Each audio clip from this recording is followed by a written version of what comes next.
أعوذ بالله من الشيطان الرجيم بسم الله الرحمن الرحيم. Ustaz, bagaimana hukumnya kalau kita diwasiatkan untuk menguburkan orang tua di kota A, sedangkan saat ini orang tua kita tinggal di kota B yang jaraknya 6-8 jam perjalanan dari kota A? Apakah mengikuti wasiat itu atau dikuburkan di tempat tinggalnya? Jazakumullah khair. Gak apa-apa, wasiat itu selama tidak bertentangan dengan agama boleh dilaksanakan. Kalau ada orang meninggal dunia di Jakarta umpamanya, dia wasiat tolong ana dimakamkan di Mekah umpamanya.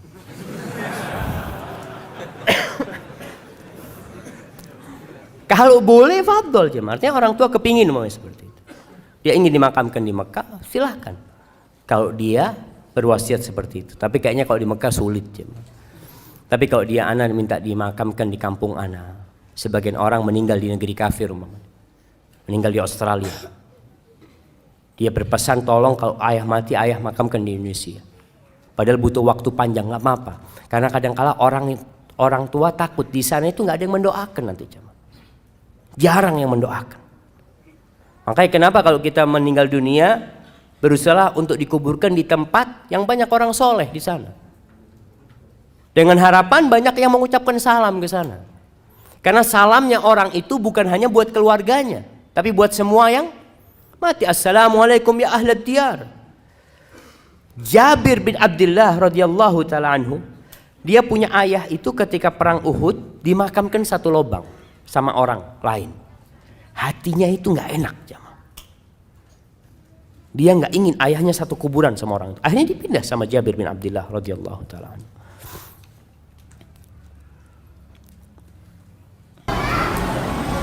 Ustadz, mohon nasihatnya.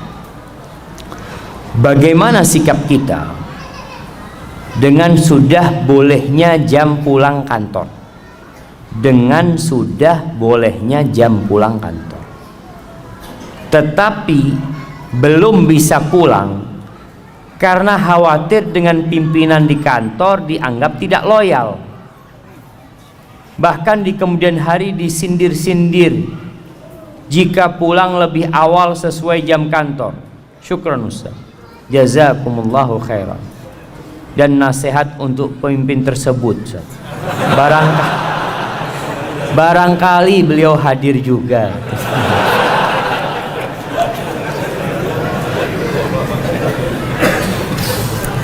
Jamaah rahimakumullah. Ya, kalau kita bicara jam kerja, ya udah, laksanakan tugas kita dengan baik sampai jam kerja usai, antum boleh pulang. Tapi ada yang namanya ihsan. Ihsan itu berbuat baik yang lebih dari tugas kita. Artinya kalau memang antum kerja 5 jam, kemudian ada kerjaan yang belum selesai, padahal antum udah boleh pulang sebenarnya, tapi anda selesaikanlah. Tapi jangan karena bos, tapi karena Allah Azza wa Jalla. Innallaha yuhibbu idza amila ahadukum amalan ayyutqinahu. Allah tuh suka kalau seorang di antara kalian beramal untuk menyempurnakan pekerjaannya. Ini babnya bukan gaji lagi. Kalau antum lembur ada gaji, tapi ini babnya pahala di sisi Allah Azza wa Jalla. Kemudian kalau antum dikatakan tadi untuk menjaga kebersamaan di kantor, ya, mungkin bos punya kerjaan yang belum selesai yang perlu kita bantu, makanya antum jaga hubungan baik dengan bos, dengan atasan. Datang, bos, ada yang bisa anda bantu? Kalau enggak anda pamit mau pulang, bos. Jadi tetap hubungan itu baik. Atasan merasa dihargain. Kenapa? Apa nggak bisa seperti itu? Atau kita yang penting pulang sudah. Udah jam kantor selesai, bos. Ana nggak perlu pamit sama antum. Masya Allah. Ini hanya sekedar babnya bab adab lagi. Ketika antum datang, bos, ana ada acara, kalau diizinkan ana mau pulang dulu. Tapi kalau ada kerja yang bisa ana bantu, ana bantu. Komunikasi yang baik, jemaah. Sehingga nggak ada lagi sindir-sindiran kayak gitu. Dan sejatinya bos kalau ngelihat sudah waktunya pulang, fadhol pulang. Tapi kan masalahnya kita menjaga kebersamaan di dalam sebuah tempat kerja. Bismillah, afwan, izin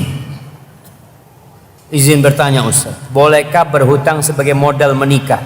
Jazakallahu khairan. Ini bicara kebutuhan. Tadi kita bicara menikah boleh karena kebutuhan. Boleh. Antum hutang untuk menikah boleh. Dengan catatan tadi antum punya kemampuan insyaallah membayarnya dan antum niat bayarnya. Kalau bisa antum jangan utang sama orang lain, utang sama mertua. Utang apa? Utang anaknya, anaknya mau diutang. Boleh jamaah. Makanya tadi ada pernikahan di sini, walinya mengatakan dengan mahar sekian tunai. Antum minta dengan mahar sekian kredit. Ketika dia tunai, afwan, nggak mampu kalau tunai. Kredit. Berapa bulan? 5 tahun. Enggak apa-apa. Ya kalau 5 tahun kata siapa? Kata mertua, ya kalau 5 tahun 100 juta maharnya. Ya enggak apa-apa. Enggak apa-apa 100 juta. Mudah-mudahan di tengah jalan istri antum baik, dia mengatakan enggak usah bayar lah. Alhamdulillah kalau dapat istri kayak gitu. Nah, boleh. Kalau cerai belum mampu melunasi, tetap utang lah. Masya Allah. Jadi cerai utangnya lunas. Dari mana utangnya lunas? Tetap utangnya itu. Dia sudah maharnya itu kan untuk apa mahar itu? Karena dia sudah dilayani sama istrinya. Maka nggak boleh dia minta dikembalikan maharnya. Barakallahu fikum. Allahu Akbar. Ustadz, bagaimana hukumnya main game tapi aktor gamenya perempuan yang pakai bajunya tank top? Apa boleh Ustadz? Astagfirullah. Masa perlu ditanyakan apa boleh jemaah? Enggak boleh lah. Astagfirullah. Main game aja jemaah. Ini termasuk yang melalaikan. Termasuk yang melalaikan jemaah. Antum bisa bayangin kalau orang Indonesia main game, tutup Indonesia ini jemaah. Nah, dapat apa dia main game? Sehat Ustaz, alhamdulillah Ustaz. Anak periksa ke dokter itu jempol anak sehat. Ustaz. Jempolnya doang yang sehat itu. Nah, wallahi bahaya game ini jemaah. Seharusnya dihilangkan game itu jemaah. Rabi ibn Khusaim pernah anaknya minta izin sama putrinya, mengatakan, ayah aku mau main, ngomong sama ayahnya, anakku ngomong yang baik lah, jangan ngomong mau main. Akhirnya kata ibunya, kau ngomong sama bapak aku mau ngobrol sama teman-teman. Ya silahkan kata dia. Kenapa kalau dia nggak ngomong, tidak mau dengan kata-kata main, dia mengatakan permainan itu selalu dicela sama Allah Subhanahu Wa Taala. Kita itu harus serius menghadapi kehidupan ini. Tidak bermain-main jemaah. Orang subhanallah kerjanya main, game ini main terus. Tinggalkan game. Nasihat anak, tinggalkan game. Sudah bukan waktunya, antum harus serius. Antum kepingin perang, daftar jadi tentara. Ini kan game perang-perangan, tembak-tembakan ya apa? Daftar Pak, saya jadi sukarelawan. Kapan butuh perang kirim anak. Gak apa-apa anak mati, anak kepingin mati. Daripada antum main game yang gak ada gunanya. Gunanya gak ada. Waduh Ustaz dapat fulus. Fulusnya dimurkain sama Allah SWT. Orang mikir bagaimana main game. Astagfirullah. Alhamdulillah anak gak suka main game. Alhamdulillah. Ada orang yang memang itu ujian dan cobaan buat dia aja. Ada perempuan suka main game. Akhirnya sampai sama suaminya main game bareng. Astagfirullah. Ustadz, bagaimana dengan ambisi jabatan? Karena dengan jabatan bisa memperoleh gaji besar agar bisa pergi haji dan umroh. Masya Allah. Kalau ambisinya haji dan umroh, tafadhal. Tapi jangan sampai setelah dapat jabatan beli motor baru antum. Umrohnya nantilah kalau udah beli motor. Antum bisanya benar-benar akhirat, tunjukkan kepada enggak ya Allah, aku nggak ada urusan apa-apa sama dunia ini. Aku hanya ingin berangkat umroh dan haji. Aku udah rindu kami berangkat umroh dan haji. Tapi itu harus dibuktikan jemaah. Afwan Ustaz, apakah poligami harus minta izin dulu kepada istri pertama?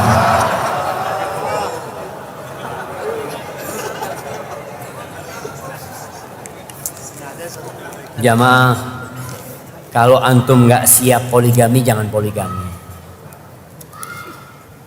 Ada seorang yang baru saja ana dapat WA-nya. Tadi ana sampai bingung. Ini ada seorang istrinya, istri yang kedua kalau nggak salah, WA ana, Ustaz, ana istrinya fulan Ustaz. Suami ana ini istrinya 4. Yang 3 udah diceraikan. Tinggal 1 lagi Ustaz. Subhanallah. Dan suaminya mengatakan, ana nggak bisa berbuat adil daripada ana berdosa Ustaz. Akhirnya dia istrinya tinggal 1.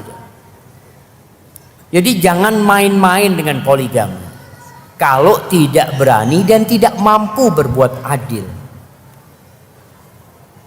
Kata Allah, fa in khiftum alla ta'dilu fawahida. Kalau takut tidak bisa berbuat adil, cukup 1 rasa 4. Masya Allah. Antum bilang sama istri antum, ana mau 1 tapi ya yang bener lah melayani. Ngomong kalau memang tidak mampu. Jangan sampai antum PHP istri antum, bertahun-tahun mati istrinya tetap 1. Ada namanya jamaah ad-dajajah as-soq'a, ayam betina yang rami di kandang nggak bertelur. Itu bikin ribut satu kampung. Petok, ditunggu telurnya nggak keluar ya. Jadi kalau ada lelaki yang suka ngomong poligami, biasanya dia nggak poligami. Maka ibu-ibu kalau suaminya ngomong poligami, ketawain aja. Tapi kalau suaminya minum kopi diam-diam, ini bisa jadi sudah punya 1 lagi. Barakallahu fiik. Di rumah ana banyak sekali semut, kecoa dan kelabang. Sudah beberapa kali ana usir. Masya Allah, gimana untuk ngusirnya? Dengan dibersihkan, disapu, dipel, masih saja Ustaz. Lalu sekarang ana semprot pakai baygon. Ana lihat sedih sekali matinya mereka. Berdosa ke ana Ustaz. Ingat, semut itu termasuk binatang yang tidak boleh dibunuh. Ketika mengganggu boleh dibunuh. Tapi selama tidak mengganggu, antum melihat ada semut lewat ya, ngapain ini? Ambil baygon antum, bunuh dia. Antum biar dia mau lewat, mau main kemana gitu, seperti itu. Nah, artinya kalau mengganggu boleh dibunuh. Tapi kalau kelabang sama kecoa, boleh, dia termasuk serangga yang bolehlah dihilangkan karena memang apalagi kelabang yang berbahaya itu. Bagaimana maksud hadis tentang setelah makan bawang jangan mendekati masjid? Saya belum paham Ustaz. Jamaah rahimakumullah, masjid ini tempat berkumpul, tempat beribadah. Dan Rasul sallallahu alaihi wasallam mengatakan innal malaikata tata'adza mimma yata'adza minhu ibnu Adam. Malaikat itu terganggu yang manusia terganggu dengan. Salah satunya adalah aroma yang nggak enak, aroma yang nggak nyaman. Dulu aroma yang tidak nyaman itu bawang, ya, sampai sekarang sih. Cuma di Indonesia ini orang makan bawang mentah itu hampir nggak ada. Rasul SAW menganjurkan kalau harus makan bawang ya dibunuh, aromanya itu dengan dimasak, aromanya itu udah keluar. Tapi di beberapa negeri itu bawang itu kayak apel jemaah, dimakan bawang. Ana ngelihat ya Allah, dan baunya Masya Allah. Kalau antum sholat di samping dia, Allah, aduh nggak jadi, Allah Akbar, terganggu antum. Makanya sama Nabi SAW yang seperti ini nggak boleh mendekat ke masjid karena kau mengganggu orang lain. Orang datang ke masjid untuk khusyuk, makanya dianjurkan pakai parfum, pakai wangi-wangian, bukan pakai parfum dari bawang. Indonesia apa yang bau jemaah? Pete, jengkol. Tapi mungkin ada kondisi tertentu yang kalau berkeringat itu memang jadi bau. Maka yang sama dikiaskan dengan bawang tersebut. Artinya kalau antum makan bawang kemudian menimbulkan aroma, itu yang jangan mengganggu. Kalau antum mau ke masjid pakai parfum lah. Kalau bisa pakai parfum yang modelnya taruh di dinding jamaah, tiap 5 detik nyemprot gitu ya, serot gitu ya. Karena kan takut aromanya antum ganggu sama yang lain. Artinya intinya antum nggak boleh ganggu umat Islam ketika beribadah. Dan bolehkah pindah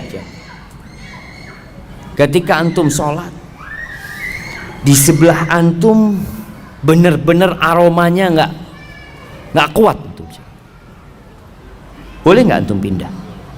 Boleh. Kalau memang bener-bener hilang kekhusyuan antum, pindah. Terus Ustaz, yang di sebelahnya pindah semua nanti Ustaz.